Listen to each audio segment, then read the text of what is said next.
शेतकरी मित्रांनो नमस्कार. व्हिडिओमध्ये दिसत असलेली 1.5 महिन्याची ही कपास शेतकरी श्री दत्तात्रय शेरकर रास्तापूर नेमासा अहिल्यानगर यांची असून या कपाशीची लागवड वेस्ट डिकम्पोजर ट्रायकोडर्मा आणि मायक्रोरायझा या द्रावणामध्ये 15 मिनिटं बुडवून सावलीत वाळवून नंतर ती लागवड करण्यात आलेली आहे.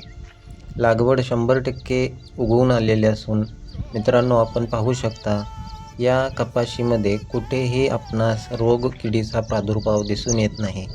या कपाशीला वेस्ट डिकम्पोजर आणि NWDC म्हणजेच कवच या औषधांची आळवणी व फवारणी सुरू असून त्याचसोबत मायक्रोरायझा, ट्रायकोडर्मा आणि NPK ही औषधे समप्रमाणात एकरी एकत्रितरित्या 200 लिटर दर 15 दिवसाला देण्यात येत आहेत. या कपाशीवर बोंडअळी, पांढरी माशी, थ्रिप्स माइट्स याच्या नियंत्रणासाठी दर 15 दिवसातून इकोफंगी बी या जैविक कीटकनाशकाची फवारणी करण्यात येत आहे.